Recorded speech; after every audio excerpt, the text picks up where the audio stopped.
लगभग यो कति 80-81 आर्थिक वर्ष पछिको त्यसको प्रारम्भमा सकिने गरी हामी सुरु गरिरहेका छौँ र यसले कमसेकम डबल लेनको 2 लेनको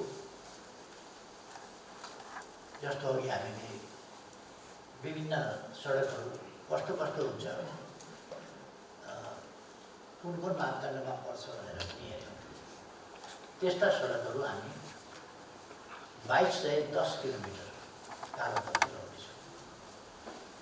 कि अन्तर्जिल्ला जोड्छ त्यसले, कि सदरमुकामसँग जोड्छ, कि हाइवेसँग जोड्छ, अथवा त्यसले रणनीतिक महत्त्व राख्छ। त्यस्ता सडकहरू 165 वटा सडकको हामीले भर्खरै शिलान्यास गर्यौँ र 3 वर्षभित्र ती पुरा हुनेछ। म यस कार्यलाई तीव्रताका साथ अगाडि बढाउन र भनिएको समयभित्र गुणस्तरीय काम सम्पन्न भएको हेर्न चाहन्छु। जनताको चाहना पनि त्यही हुन्छ। हाम्रा कार्यक्रमहरू प्राय समयमा सम्पन्न नहुने गरेका छन्। त्यस स्थितिलाई हामीले अन्त्य गर्नुपर्छ। पुँजीगत खर्च नहुने गरेको छ। हाम्रो कार्यक्षमतामा गम्भीर न्यूनता देखिएको छ। हाम्रो कार्य तदारुकतामा कमी देखिएको छ। त्यसकारण हामीले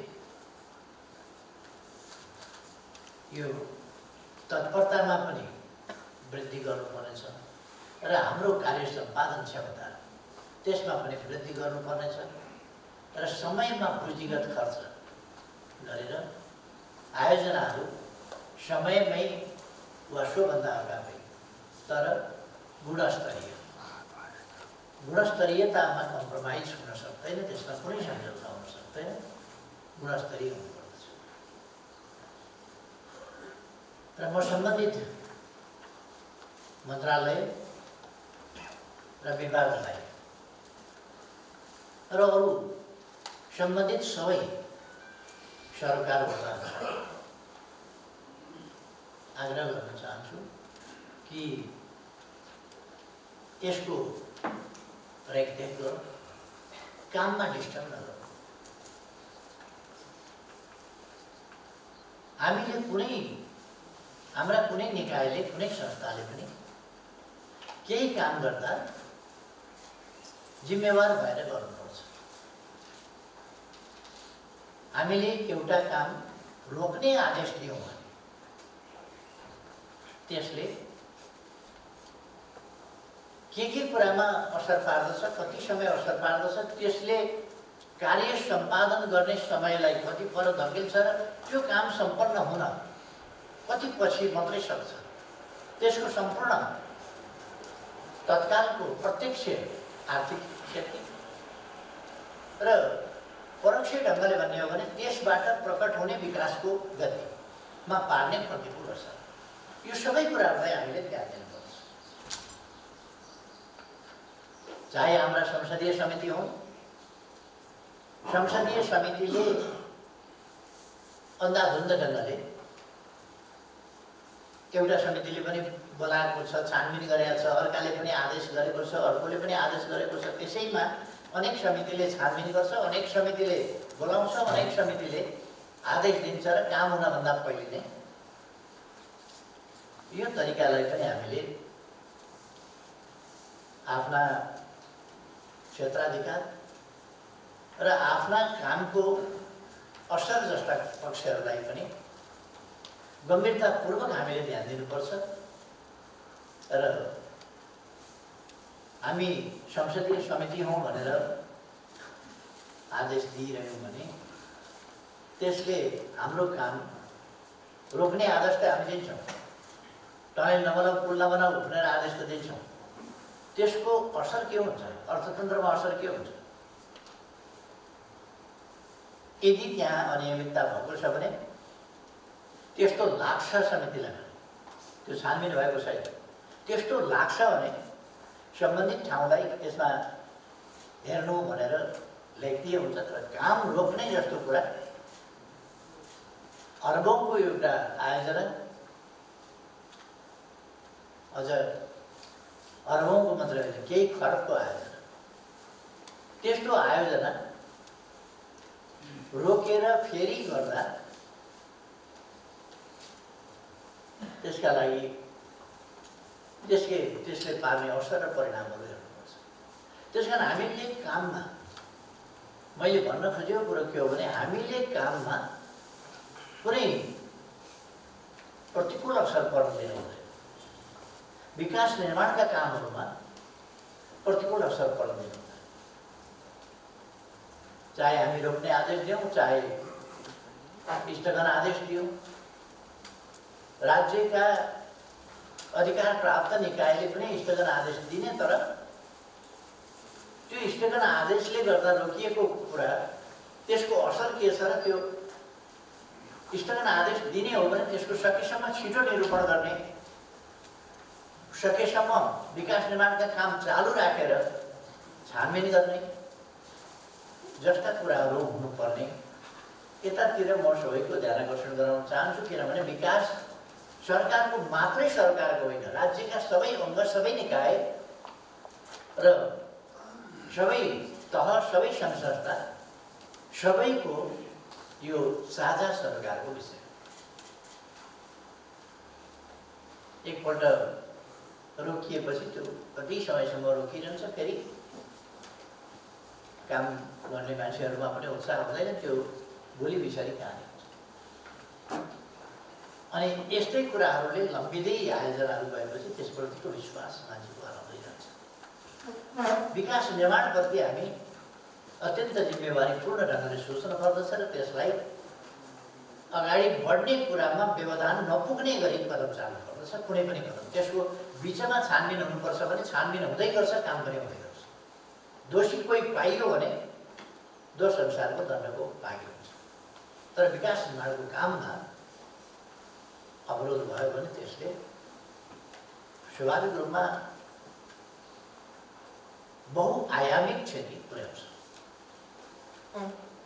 भर्खरै हामीले माननीय भौतिक योजना तथा पूर्वाधार मन्त्री वसन्त नेमाङजीबाट सुन्यौँ। यसबिचमा कति बाटो निर्माण भएका छन्, कसरी निर्माण भएका छन्।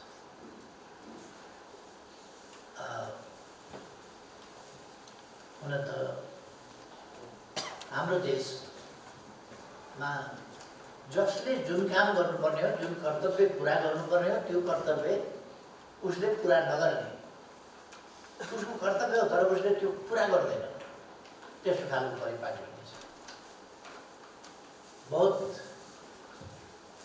आफूलाई स्थापित राष्ट्रको सबभन्दा ठुलो, बहुत लोकप्रिय, बढी बिक्ने भन्ने अखबारले काठमाडौँमा मेलम्चीको पानी आएको समाचार चाहिँ दिँदैन।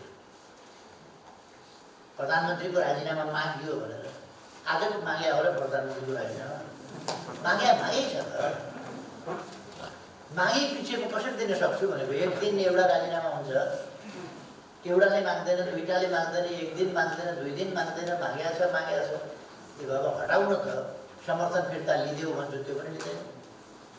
अनि राजीनामा माग्छ, राजीनामा त आइहाल्छ नि, समर्थन फिर्ता गर न, समर्थन फिर्ता पनि गर्दैन, राजीनामा माग्छ। राजीनामा दिनै पछि एकवटाले राजीनामा माग्छ, दिनै पछि प्रधानमन्त्रीको राजीनामा मागेको चाहिँ त्यो अखबारले छाप्छ, तर मेलम्चीको पानी आएको थाहा पाउँदैन। म कसैप्रति लक्ष्य गरिराखेको छैन, तर प्रवृत्तिको कुरा गरिरहेको छु। मेलम्चीको पानी काठमाडौँमा आयो, 8.5 लाख लिटर पानी वितरण भयो। हिजो सामान्य राष्ट्रपति योबाट शुभारम्भ भयो, 8.5 करोड लिटर हिजो आयो। अब 17 करोड लिटरमा हामी पुर्याउँछौँ र त्यसपछि सेकेन्ड फेजको याङ्ग्री लार्कीको पनि हामी 3 वर्षभित्र ल्याउने गरी काममा लाग्छौँ। यो खबर बन्दैन। पत्रकारिता काठमाडौँमा नै उसको संवाददाता छैन, काठमाडौँमा नै संवाददाता छैन, राष्ट्रपति प्रधानमन्त्री गएको ठाउँमा उसको संवाददाता पुग्दैन, लाइभ देखाएको हेर्न भ्याउने रिपोर्टर छैन। कस्तो राष्ट्रिय पत्रिका यस्ता छन् तिनीहरू आफै आफ्नो कामले आफै जनताका नजरमा मान हुँदै जाला, मलाई केही छैन त्यसमा। तर यस्ताहरू छन्, मामुली कुराहरू उचाल्छन् तर ठुला कुरा तिनीहरूले खबर पनि दिँदैनन्। ठुला महत्त्वपूर्ण राष्ट्रिय महत्त्वका, जनताका सरकारका, विकास निर्माणका, युगान्तकारी, युग परिवर्तनका कुराहरू दिँदैनन्। मेलम्ची काठमाडौँमा आउने भनेको एउटा युगान्तकारी कुरा हो। टनेलबाट खाने पानीको सप्लाई पहिलोपल्ट हो नेपालको हिस्ट्रीमा, टनेलबाट। दोस्रो, काठमाडौँ उपत्यका राजधानी, यसमा पानीको यति अभाव थियो, काकाकुल काठमाडौँ हुने। त्यो काकाकुल काठमाडौँलाई तृप्त बनाउने काम भगीरथले गङ्गा ल्यायो भने त सुनिया थियो, हामीले पनि मेलम्ची त ल्यायौँ न। विकास निर्माणका काममा हामी अगाडि बढिरहेका छौँ। भर्खरै मन्त्रीजीले भन्नुभयो, यहाँ मैले डाटाहरू हेरेको छु। 74 फागुनमा यो सरकार बनेदेखि 75 असारसम्ममा कालोपत्रे सडक नयाँ निर्माण भएको वा स्तरोन्नति गरिएको 593 किलोमिटर, 75 श्रावणदेखि 76 असारसम्म 988 किलोमिटर, 76 श्रावणदेखि 77 आषाढ मसान्तसम्म 1081 किलोमिटर, 77 श्रावणदेखि 77 फागुन महिनासम्म 850 किलोमिटर। र यी 3 वर्षमा 74 फागुनदेखि 77 फागुनसम्मको कालोपत्रे सडक निर्माण वा स्तरोन्नति यो 3512 किलोमिटर। 3 वर्षमा यो 3512 किलोमिटर सडक कालोपत्र र सिङ्गल ल्यान होइन, कमसेकम डबल ल्यान गरिएको छ। ग्राभल सडकको स्तरोन्नति गर्दाखेरि 74-75 मात्रै भन्छु मैले, 676 किलोमिटर, 75-76मा 1363 किलोमिटर, 76देखि 77 757 किलोमिटर, 77 श्रावणदेखि फागुनसम्म 504 किलोमिटर, 3300 किलोमिटर अर्को ग्राभल स्तरको सडक निर्माण भएको छ। माटे र ट्र्याक निर्माण कार्य, माटे सडक र ट्र्याक निर्माणको काम 74-75मा 597 किलोमिटर, 75-76मा 440 किलोमिटर, 76-77मा 365 किलोमिटर र 77 साउनदेखि फागुनसम्म 284 किलोमिटर गरेर 1686 किलोमिटर ट्र्याक खोल्ने अथवा माटे सडक निर्माण गर्ने काम गर्छ। हामीले भर्खरै मात्रै पनि त्यो श्रव्य दृश्य उसमा हेऱ्यौँ। त्यसै गरेर पुल निर्माणको हिसाबमा पनि 74-75मा 46वटा सडक पुलहरू, पक्की पुलहरू निर्माण भएका छन्। 75-76मा 243वटा सडक पुलहरू निर्माण भएका छन्। 76-77मा 210वटा सडक पुलहरू निर्माण भएका छन्। 77 साउनदेखि फागुनसम्म 129वटा बनेका छन् र सडक पुलहरू, पक्की पुलहरू अहिले 628वटा, यस 3 वर्षमा 628वटा पुलहरू बनेका छन्। 2 लेनसम्मको कालोपत्रे सडक निर्माण अथवा स्तरोन्नतिको हेर्दा 3418 किलोमिटर बनेको छ। 4 देखि 6 लेनसम्मको कालोपत्रे सडक निर्माण र स्तरोन्नति चाहिँ 94 किलोमिटर। त्यो 4 लेन 6 लेनको सडक 94 किलोमिटर भएको छ। यसरी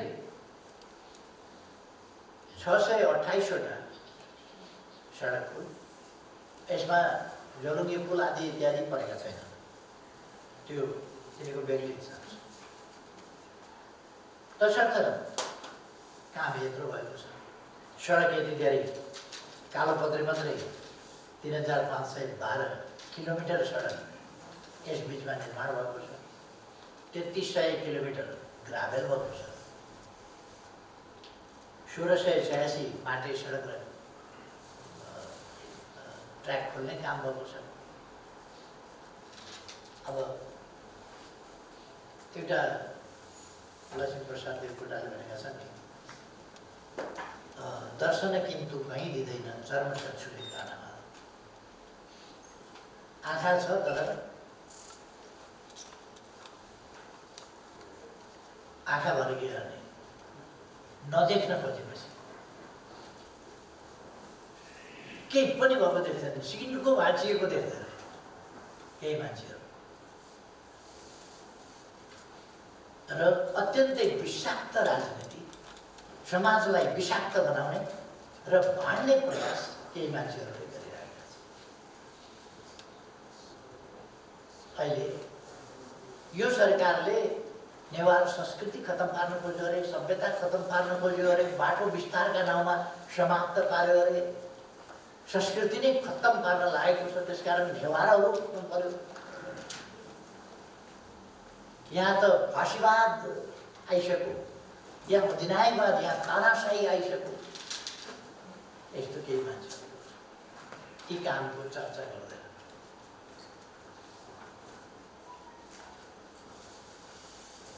म त्यो कथा दोहोऱ्याउन चाहन्न। एउटा जनावर स्वर्ग गएछ, 84 व्यञ्जन दिएको सुन्दै सुन्दै गएर नखाइकन पल्ला छेउको योभन्दा बढी भन्न छ। भेटेन खानेकुरा। अब केहीको यो मनोदशा मनोवृत्ति देखेर आश्चर्य लाग्छ। यो देश त हामी सबैको देश हो, हामी सबैले बनाउनुपर्छ। कति बेर को कहाँ छ भन्ने कुरा हो। र अहिलेको सरकार देश बनाउने कुरामा समृद्ध नेपाल, सुखी नेपालीको उद्देश्य लिएर यसलाई जनताको सपना, जनताको आकांक्षा र यसलाई राष्ट्रिय आकांक्षा बनाउँछ। समृद्ध नेपाल र सुखी नेपाल। यहाँ हामी आज 165वटा बाटाको एकैचोटि शिलान्यास गर्यौँ। 57 अरब 10 करोडको बजेट सुनिश्चित गरेर, स्रोत सुनिश्चित गरेर 3 वर्षमा बहुवर्षीय आयोजनाको रूपमा 3 वर्षमा सक्ने गरी, किन त्यो तुरन्त सकिँदैन, 3 वर्ष लाग्छ। त्यसकारण 3 वर्षमा सक्ने गरी। तर हामीले आज यो काम यहाँ चर्चा गरिरहेका छौँ, सडकको चर्चा गरिरहेका छौँ। तर यस्तो कामहरू सडकको क्षेत्रमा मात्रै होइन नि, हामीले शिक्षाको क्षेत्रमा पनि त्यसै गरी प्रगति गरेका छौँ, स्वास्थ्यको क्षेत्रमा त्यसै गरी प्रगति गरेका छौँ। अस्ति एकै दिन 309वटा अस्पतालहरू शिलान्यास गर्यौँ। अरू विभिन्न कामहरू हामी उद्घाटन गरिरहेका छौँ कि शिलान्यास गरिरहेका छौँ। कोही कम्प्लिट गरिसक्यौँ, हामीले उद्घाटन गरेका छौँ। यो कृषि क्षेत्रमा हामीले त्यसै गरेका छौँ, उद्योगको क्षेत्रमा त्यसै गरी गरेका छौँ। 8वटा ठुला औद्योगिक क्षेत्र हामीले देशभरि सबै निर्वाचन क्षेत्रमा, 5 नम्बर क्षेत्रमा 2टा औद्योगिक क्षेत्र परेका छ। अरू निर्वाचन क्षेत्रमा 1-1वटा परेको छ। अहिले नयाँ विशाल औद्योगिक क्षेत्रहरू हामीले स्थापना गर्न घोषणा गरेका छौँ र त्यसको शिलान्यास गरेका छौँ। अस्ति फागुन 10 गतेदेखि 16 गतेसम्म एक ठाउँ, 8 ठाउँ चाहिँ हामीले फागुनको 21 वा 22 गते एउटा मोतीपुरमा चाहिँ अन्तिममा गऱ्यौँ, जहाँ विकास विरोधी तत्त्वहरूले त्यसलाई बिथोल्न खोजे, ढुङ्गामुढा गर्न खोजे, भित्तन्डा बचाउन खोजे, विकास पनि गर्न पाइन्छ भनेर व्यवधान गर्न खोजे। तर पनि हामीले अगाडि बढायौँ र हामी विकासका कामहरूलाई अगाडि बढाउँछौँ। हामीले औद्योगिक ग्रामहरू हरेक पालिका औद्योगिक ग्राम त्यो बनाउने विचार गऱ्यौँ। हामीले केही कुराहरू सिस्टमेटाइज गर्न जरुरी छ। केही मान्यजीहरूले आफ्ना निर्वाचन क्षेत्रका कुरा उठाउनु भएको छ। सहरभित्र नहुनुपर्ने प्रकारका उद्योगहरू भए, प्रदूषणकारी उद्योगहरू भए, त्यस्ता प्रदूषणकारी उद्योगहरूलाई सहरभन्दा बाहिर लगियोस् र सहरलाई स्वच्छ राखियोस्, जनजीवनलाई स्वच्छ हावा, स्वच्छ वातावरण उपलब्ध गराइयोस् भन्ने आवाज उठाउनु भएको छ। त्यो हामीले सुनेका छौँ, हाम्रो ध्यान पनि गएको छ। त्यतापट्टि हामी हेरिरहेका छौँ कि त्यसमा के गर्न सकिन्छ। यस्तो पक्षहरूमा पनि हामीले ध्यान दिनुपर्छ। विकास गरिरहँदा हामी वातावरणको पक्ष, यी सबै पक्षहरू पनि, प्रदूषण नियन्त्रणको पक्ष, स्वच्छ ध्वनि प्रदूषण नहोस्, धुवा प्रदूषण नहोस्, धुलो प्रदूषण नहोस्, अरू मेटल वा अरू केमिकल प्रदूषण नहोस्, विभिन्न प्रकारका प्रदूषणहरू नहोस्। जनताले एउटाको व्यवसायका लागि अरू धेरै जनताले प्रदूषणको अनावश्यक ढङ्गले अनुचित ढङ्गले मार सहन नपरोस् भन्ने कुरामा पनि हामी सजग छौँ। त्यसकारण साना ठुला उद्योगहरू स्थापना गर्दा यो वातावरणीय मूल्याङ्कन अर्को झमेलाको विषय छ।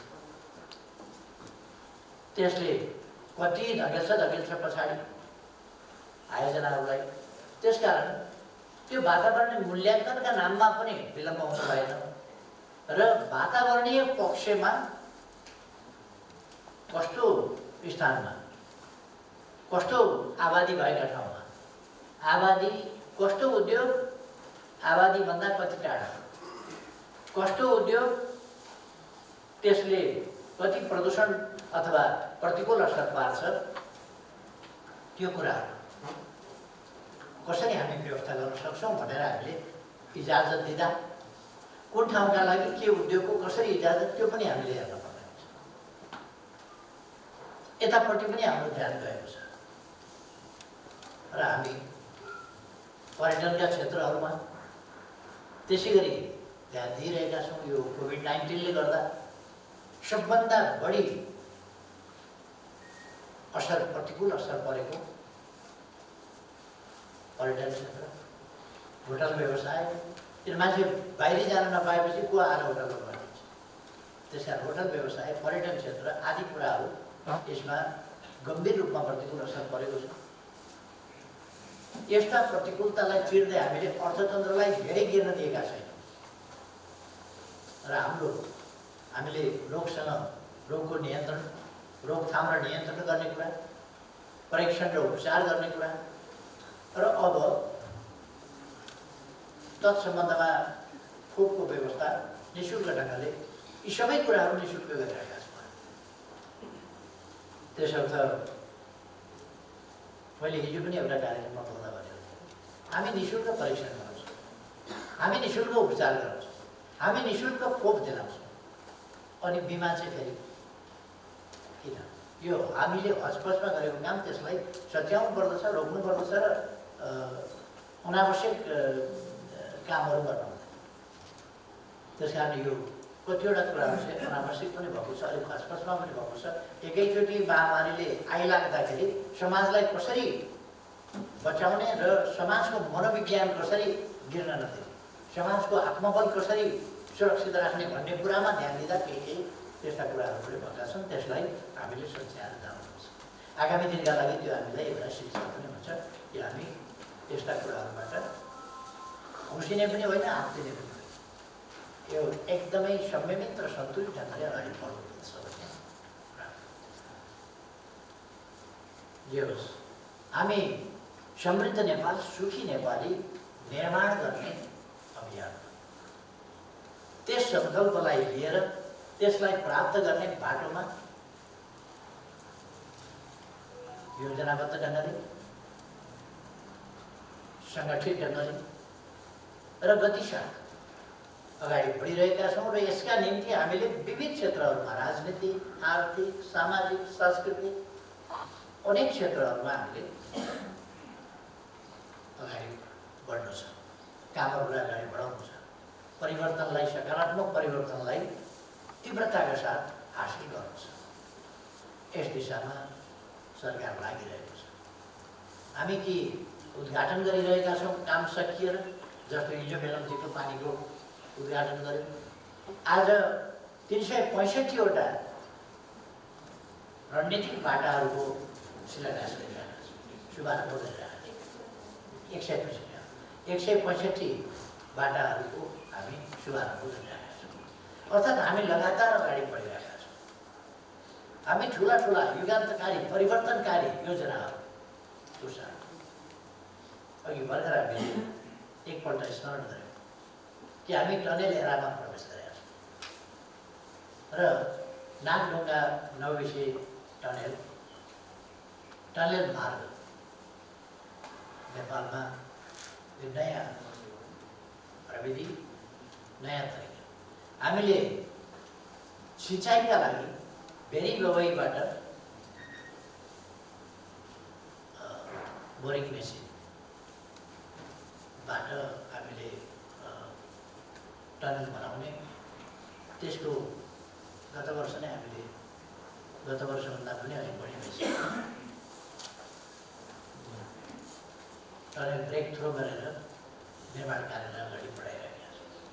अर्को पानी र विद्युत टनलबाटै ल्याउने, पानी र विद्युत पनि उत्पादन गर्ने, सिँचाइ पनि गर्ने सुनकोशी मरिन डाइभर्सन हामीले अस्ति भर्खर शिलान्यास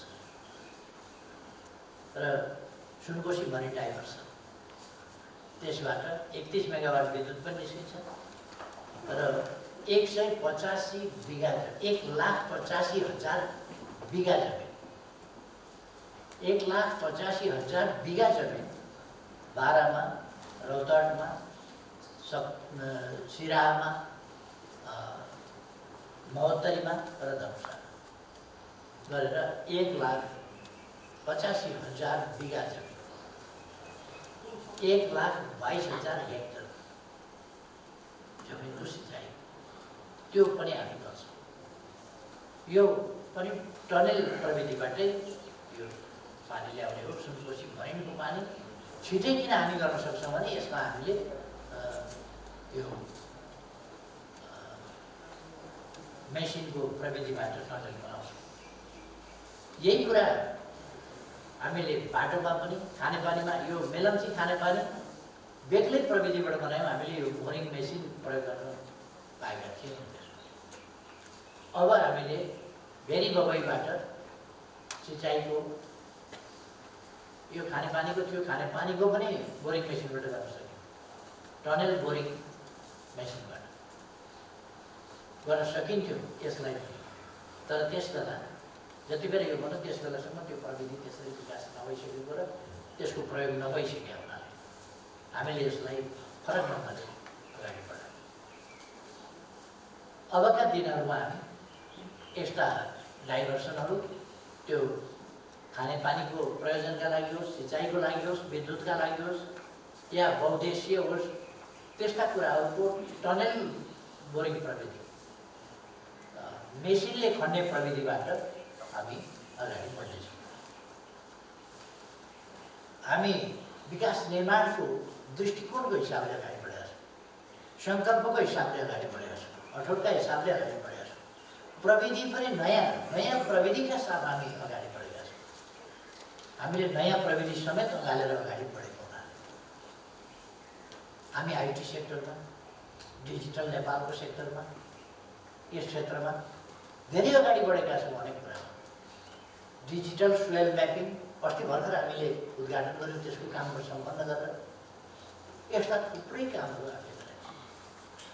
यी केही वर्षहरूमा मैले मन्त्रीज्यूहरूसँग सिङ्गापुरबाट एउटा भर्चुअल माध्यमबाट छलफल गरेको थिएँ। यसरी छलफल गर्न पाइँदैन भनेर केही गरायो। त्यो औपचारिक रूपमा क्याबिनेट मिटिङ थिएन, क्याबिनेटका कलिगसँग अनौपचारिक छलफलको कुरा थियो। म बिरामी भएर त्यहाँ बसेका थिएँ र मैले त्यहाँबाट मन्त्रीज्यूहरूसँग सम्पर्क गरेका थिएँ र कुरा गरेका थिएँ। यदि हामीले त्यो प्रविधि सुरु नगरेको भए, कोभिड हुँदाखेरि त हाम्रा त सबै जसो कार्यक्रमहरू त जुम प्रविधिबाटै हामीले उद्घाटन गर्ने गऱ्यौँ। आज 165वटा निर्वाचन क्षेत्रमा शिलान्यास गऱ्यौँ। यस्तो थुप्रो कार्यक्रमहरू हामीले शिलान्यास गरेका छौँ, उद्घाटन गरेका छौँ, सम्बोधन गरेका छौँ। कोभिड-19ले त हामीलाई त्यो बाध्य पारेको होइन भने हाम्रा थुप्रै कामहरू धेरै पछाडि पर्थ्यो। तर पहिले सुरुमा हामीले नयाँ प्रविधि अपनाउँदा बडो डिबेटेबल भयो। मान्छेहरूले प्रश्न उठाए, यस्तो किन भयो? अनौठो लाग्यो मान्छेहरू। हामीले थुप्रै कुराहरू नयाँ प्रविधिको प्रयोग गरेका छौँ, नयाँ प्रविधिको प्रयोगबाट अगाडि बढेका छौँ। आज कार्यालयहरूमा अब गएर रजिस्टरमा आएको गएको समय हाजिर गर्ने भन्दा बस टच मेसिनले यसो छोइदिएपछि एउटा खोज्छ, त्यो त्यसले कति बेर आयो कति बेर गयो त्यसको रेकर्ड हुने राख्छ। तमाम प्रविधि, ब्याङ्किङ सेक्टर होस्, अरू सेक्टर होस्, मोबाइलको बिल तिर्ने होस् कि बिजुलीको बिल तिर्ने होस् कि अरू नागरिक एप्स जस्ता हामीले सुरु गरेका छौँ। यसले अर्थतन्त्र, बजार, बजार भाउ, बजार मूल्य, आवश्यकताहरू, अनेक कुराहरूलाई चाहिँ बहुतै सहज सरल बनाएको छ। भेहिकल ट्र्याकिङ सिस्टमले अनेक प्रकारका भेहिकलको मुभमेन्टबाट गरिने खालका भ्रष्टाचार, अनियमितताहरू, त्यस्ता कुराहरूलाई रोक्न ठुलो भूमिका छ। अथवा हामी प्रविधिको माध्यमबाट अनुचित अनुपयुक्त क्रियाकलापहरू रोक्ने, अपराध कर्मको ट्रेसिङ गर्ने, ती कामहरू गरिरहेका छौँ। हामी सिसी क्यामेराको आम प्रयोगको समयमा प्रवेश गरेका छौँ। यस्ता थुप्रो नयाँ नयाँ कामहरू हामीले गरेका छौँ। त्यसमध्ये आज एउटा नयाँ काम, हरेक निर्वाचन क्षेत्रमा कमसेकम एउटा रणनीतिक बाटो हुने भयो, हाइवेसँग जोडेर अथवा हाइवे बाहेक अर्को जिल्लासँग जोड्नुपर्ने छ भने त्यस्तो यी सबै पक्षहरू हामी अगाडि बढाएका छौँ। र म साथीहरूलाई आग्रह गर्न चाहन्छु, सबै दिदीबहिनी दाजुभाइहरूलाई आग्रह गर्न चाहन्छु, हामी विकासको मार्गमा गतिसाथ अगाडि बढेका छौँ। केही हामीलाई मन नपराउने मान्छेहरू छन्, ती आफ्ना स्वार्थले अगाडि उनीहरूमा छटपटी आएको छ कि यो सरकारले त विकास निर्माणका काम गरेका गरेछ, विकास निर्माणका काम यसै गरी गर्दै गयो भने आफ्नो सटर हुने बन्द हुने खतरा हुन्छ। आफ्नो सटर बन्द नहोस् त्यसका निम्ति केही मान्छेहरू गराइरहेका छन्। त्यसकारण जनता यसमा सजग हुन आवश्यक छ कि विरोधमा जसरी केही मान्छेहरू तानाशाही आयो भनेर, के हो तानाशाही भनेको?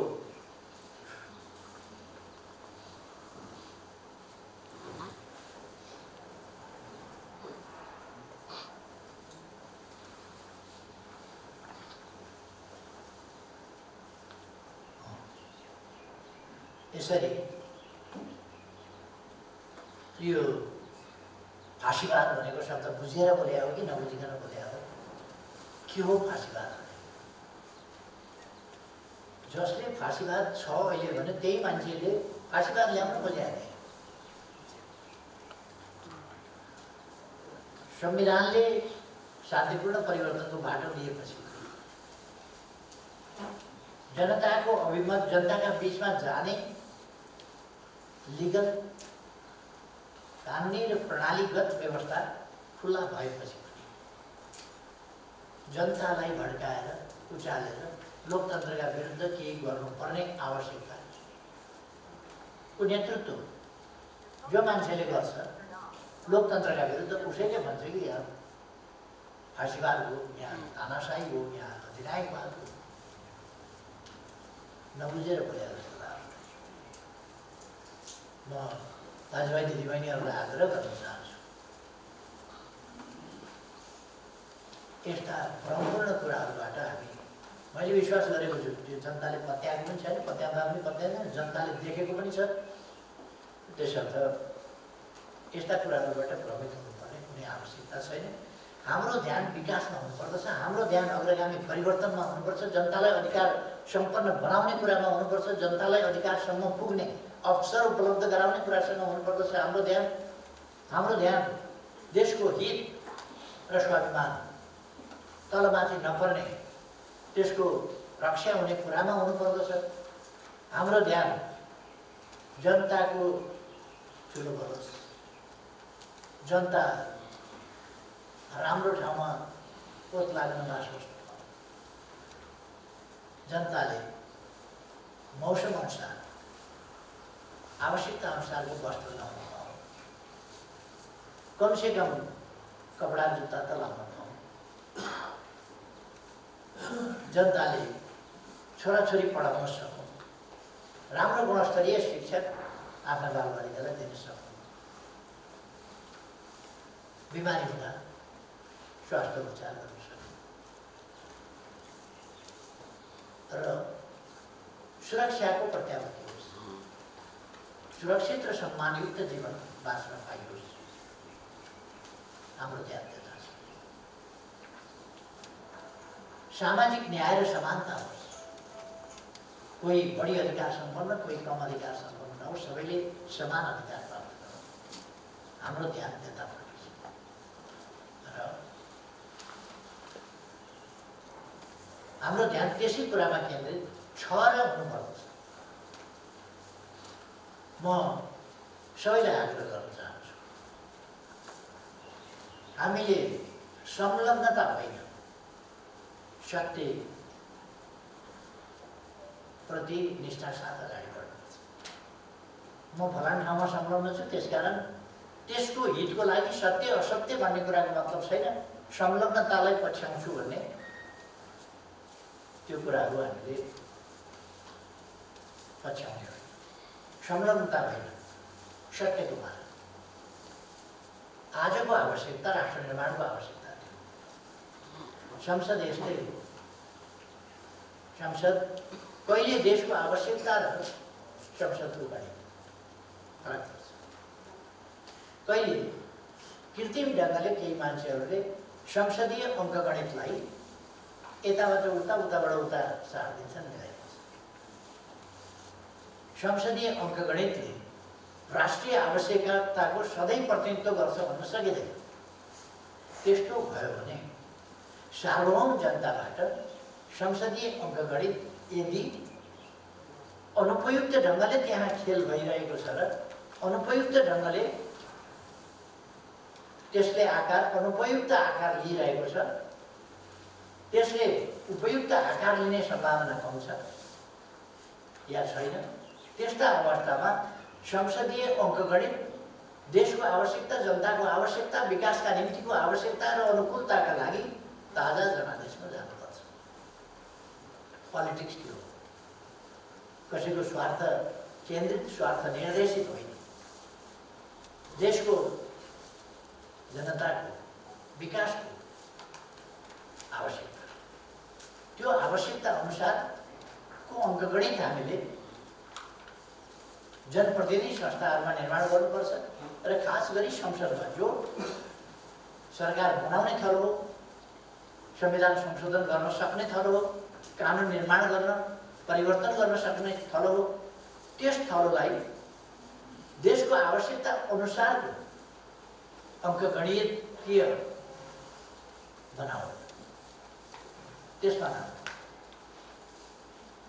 त्यसलाई भरसक म्यानेज गर्न पर्नुपर्छ। त्यसमा लगेर यदि त्यो व्यवस्थापन भएन र आवश्यकताभन्दा विपरीत अङ्कगणित विभिन्न तत्त्वहरूका विभिन्न व्यक्तिहरूका स्वार्थहरूको खेलबाट अङ्कगणित आवश्यकता विपरीत गयो भने ताजा जनादेश भनेको त्यसमा जानुपर्छ। त्यस्तो बेलामा ताजा जनादेशमा जानुपर्छ। कति बेर चुनाव हुनुपर्छ भन्दा एउटा त आवधिक निर्वाचन, लोकतन्त्रमा आवधिक निर्वाचन हुन्छ। अर्को, यदि गणितले आवश्यकतालाई प्रतिनिधित्व गर्दैन भने देशको आवश्यकता, जनताको आवश्यकता, विकासको आवश्यकता मौजुदा अङ्कगणितभन्दा माथिको कुरा। देशको आवश्यकता, विकासको आवश्यकता, जनताको आकांक्षा अङ्कगणितका लागि छोड्ने कि देश र जनताको आवश्यकताका लागि अङ्कगणित परिवर्तन गर्ने, यो त जनताले फैसला गर्ने कुरा हो। त्यसकारण जनतामा त्यस्तो अवस्थामा जानुपर्छ। हामीले गरेको विघटन त्यही अर्थमा, कसैको स्वार्थमा ठेस लागोस् नलागोस्। र हामीले जब राष्ट्रिय आकांक्षासँग अङ्कगणितले तादात्म्यता राखेन, हामीले तादात्म्यता राख्न कोसिस गऱ्यौँ, भएन, तब जनादेशमा जानु पर्थ्यो। मेरो विचारमा फेरि पनि जनादेश ढिलो चाँडो जति बेर होस्, जनादेशबाट अहिलेको अङ्कगणितमा हेरफेर नगरी र अनुकूल अङ्कगणित बिना देश अगाडि स्मूथली जानै सक्दैन। त्यसकारण देश लगेर हामीले फेरि पनि ताजा जनादेशमा जानुपर्ने हुन्छ र देश र जनताको आवश्यकता अनुसार, विकासका आवश्यकता अनुसार राष्ट्रिय आकांक्षालाई परिपूर्ति गर्ने खालको अङ्कगणित निर्माण गर्नुपर्छ। त्यसको बनावट, अङ्कगणित भनेको त्यसको बनावट त्यस प्रकारको जे होस्। आज हामीले एउटा नयाँ काम थालनी गरेका छौँ। यस अवसरमा यस कामको समयमै सम्पन्नताको लागि म सबैमा आफ्ना ठाउँबाट सकारात्मक योगदान पुगोस् भन्ने अपेक्षा गर्दछु। सबैलाई आफ्ना ठाउँबाट सकारात्मक योगदान पुर्याउनु आग्रह पनि गर्छु। साथीहरू जो यहाँ उपस्थित हुनुहुन्छ र भर्चुअल माध्यमबाट विभिन्न ठाउँमा सहभागी हुनुहुन्छ र विभिन्न सञ्चार माध्यमबाट यो यस कार्यक्रमको अवलोकन गरिरहनु भएको छ, सबैमा धेरै धेरै आभार व्यक्त गर्न चाहन्छु, धन्यवाद भन्न चाहन्छु र सबैमा धेरै धेरै शुभकामना भन्न चाहन्छु। र यस कार्यक्रमको आयोजनाका लागि भौतिक पूर्वाधार विकास मन्त्रालय, माननीय मन्त्रीज्यू, सचिवज्यू लगायत सबैलाई पनि धेरै धेरै धन्यवाद भन्न चाहन्छु।